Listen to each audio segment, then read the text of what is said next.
On aime bien parler impact concret pour les Français dans cette émission, donc on va le faire ensemble. Michel Picon.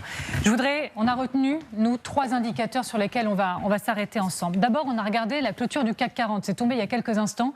On est à plus 0,030%. Alors, hier, ça a décroché. On va voir la petite courbe quand même qui va bien. Il annonce sa démission. Sébastien Lecornu, je ne sais pas si on peut voir la courbe dans quelques instants. Voilà, il y a eu un décrochage. Mais in fine, ce n'est pas non plus la catastrophe absolue. Est-ce que, en fait, les marchés, ils ont déjà intégré que la France était en crise, que si le Rassemblement national arrive au pouvoir, ce ne serait pas si grave, docteur? Qu'est-ce que vous en pensez? Je sais pas, les marchés, c'est un thermomètre avec une fébrilité. La fébrilité, elle est apparue hier. Bon, ça retemporise aujourd'hui. Ce qu'il faut regarder, c'est la trajectoire que ça va prendre. Mais en tout cas, la situation que l'on connaît aujourd'hui, elle n'est pas de nature à rassurer les investisseurs. Et évidemment, ça va toucher le financement de notre dette, mais ça touchera aussi l'économie et la bourse. Alors, autre élément très concret, on vous parle souvent de ce fameux spread dans l'émission. Le spread, c'est l'écart de taux d'intérêt entre la France et l'Allemagne. Et on regarde ça de très près, le taux d'intérêt. Des emprunts du gouvernement français tournaient autour de 3%, c'était au moment de la dissolution.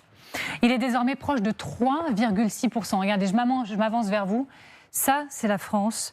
Et là, on a l'Allemagne. L'écart avec les emprunts allemands, qui était de 0,5 points en la matière, est passé à 0,8 points. Quel est l'impact très concret pour vous, pour les entreprises que vous représentez? L'impact, il est sur le taux de crédit, parce que ça va impacter les taux auxquels les entreprises financent leurs investissements, financent leur fonctionnement. Ça veut dire qu'on va emprunter plus cher, et on peut ou on ne peut pas. Ça va toucher aussi les ménages, parce que sur le financement des ménages aussi, ça aura un impact.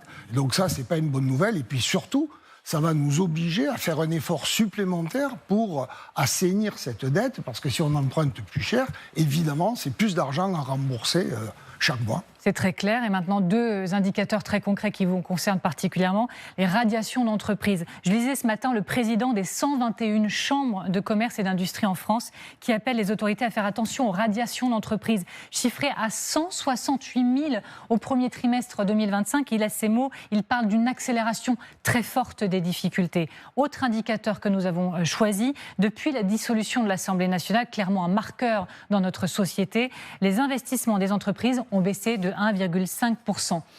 Si vous aviez un appel à lancer ce soir au gouvernement, Michel Picon, quel est l'appel que vous lancez ce soir au président même Emmanuel Macron? Soyez responsables, tous. Franchement, ce qu'on entend et ce qu'on voit tous les jours est assez déroutant. On en est à la 5e saison, je ne sais plus quel épisode, et des gens qui se disputent. Plus personne a le sens et l'amour du pays.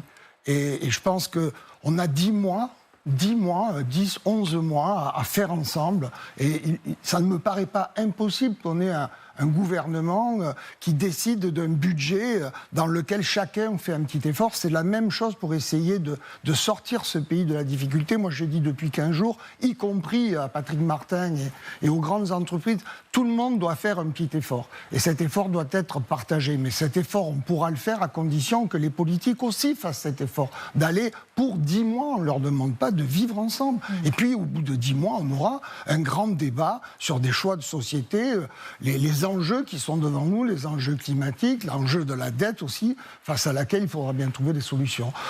Entendez-vous, c'est le message que j'ai envie de leur dire. C'est pas angélique, c'est tout de même un sens des responsabilités. Il y a 69 000 chefs d'entreprise qui vont partir au tapis, et puis c'est des petites entreprises qui perdent tout. C'est pas l'argent de grandes boîtes ou d'investisseurs. Vous savez, les actionnaires des petites entreprises, c'est leurs femmes et leurs enfants. Ils perdent tout. 60 000, en plus de ces 69 000 qui partent au tapis, 60 000 ferment le rideau un vendredi soir et ne le rouvrent pas le lundi matin parce qu'il n'y a plus de clients, parce qu'il n'y a pas de commandes. Et face à ça, on a un spectacle d'une classe politique, franchement, c'est à pleurer. C'est un cri du cœur, et je peux le dire, je le sens, avec une forme d'émotion, Michel Picon. Merci, on peut retrouver nos invités. Yves Jégo, comment vous réagissez Encore une fois, il y a même une part d'émotion. Et puis, les murs vont se succéder parce que les agences de notation, elles ont aussi un agenda. On va se retrouver avec Moody's, c'est le 24 octobre. Standard & Poor's, c'est le 28 novembre. Il est là, le mur. La conséquence de ce qui se passe, elle va être d'abord économique.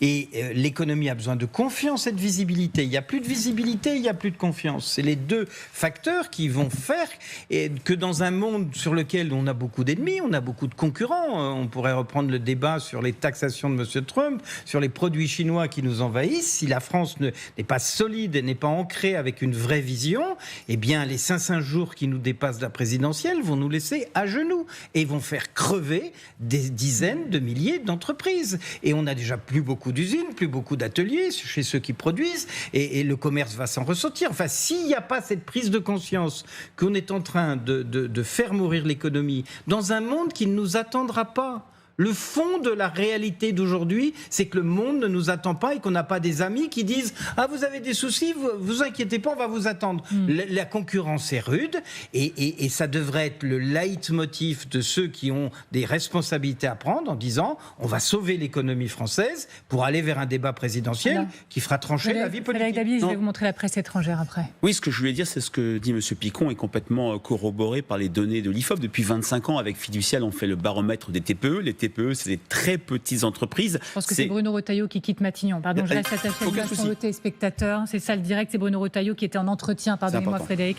avec Sébastien Lecornu. Et la petite histoire dans la grande, c'est que Laurent Wauquiez a été reçu juste avant, donc les deux hommes séparément. Il se passe beaucoup de choses en ce moment, c'est pour ça qu'on s'y arrête. Ça valait le coup, ça en dit long sur la division au sein de LR. Mais c'est vrai que je reprends 94% des entreprises. L'entreprise, ce n'est pas que le CAC 40. Et dans ce baromètre trimestriel, jamais pour ces patrons, le climat des affaires a été aussi mauvais. Jamais le pessimisme dans l'avenir a été aussi fort plutôt, parce qu'il y a ce sentiment d'incertitude. Et les difficultés déclarées de trésorerie, ça atteint 38% des patrons de TPE. Et il y a un paradoxe. Vous parlez d'un climat dégradé et parallèlement, jamais les Français n'ont eu autant confiance dans les dirigeants d'entreprises. Le temps file, j'en suis vraiment désolée, mais je voudrais vous soumettre un autre élément parce qu'on a regardé ce qui se disait de nous à l'étranger et ça fait mal. Par exemple, je prends Le Temps, lundi, et la journée qui a plongé la France encore plus profondément dans la crise. Le Devoir, au Canada, après l'échec d'un troisième Premier ministre, en 14 mois à peine, les yeux des Français se tournent de plus en plus vers Emmanuel Macron. Donc c'est la question de la démission. Un titre au moqueur qui revient régulièrement, la farce en France. Là, c'est The Independent. Les unes de l'étranger. Ça, ce sont des mots. Mais quel impact pour vos entreprises? Est-ce que vous voyez une diminution des investissements de l'étranger dans vos entreprises? Dans nos petites entreprises, on ne sent pas ce repli des étrangers. Malheureusement, si la France devenait un pays aussi détestable que l'image que l'on peut donner, oui, on aurait des retombées pour nous sur l'activité touristique et sur d'autres activités impactées. Et en un mot, sur celles qui vraiment exportent. La conclusion. Non, mais sur celles qui exportent. Vous vous rendez compte quand vous exportez des produits français et que vous avez ces unes de presse, mais il faut rattraper l'opinion publique. Je vous remercie, Yves Jégo. Merci, Michel Picon.